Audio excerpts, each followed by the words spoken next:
When the first heat wave of the year arrives, you will start to get orders for water pumps, hoses, radiators, and other cooling system components. The complaint at your customer's shop or from the walk-in DIYer is that the cooling system overheated due to a leak. Well, chances are the customer overheated the engine multiple times while trying to limp the vehicle to a shop. These overheating events can cause damage that is obvious, but one component that is often ignored is the thermostat. Most thermostats use a mixture of brass and synthetic wax that liquefies when a specific temperature is reached. When the wax becomes liquid, it expands and opens the thermostat, allowing coolant to flow.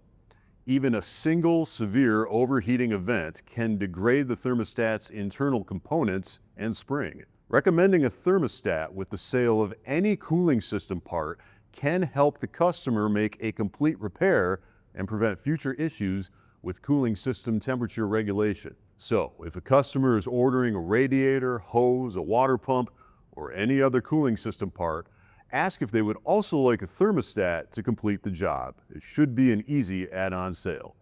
Thanks for watching. We'll see you next time.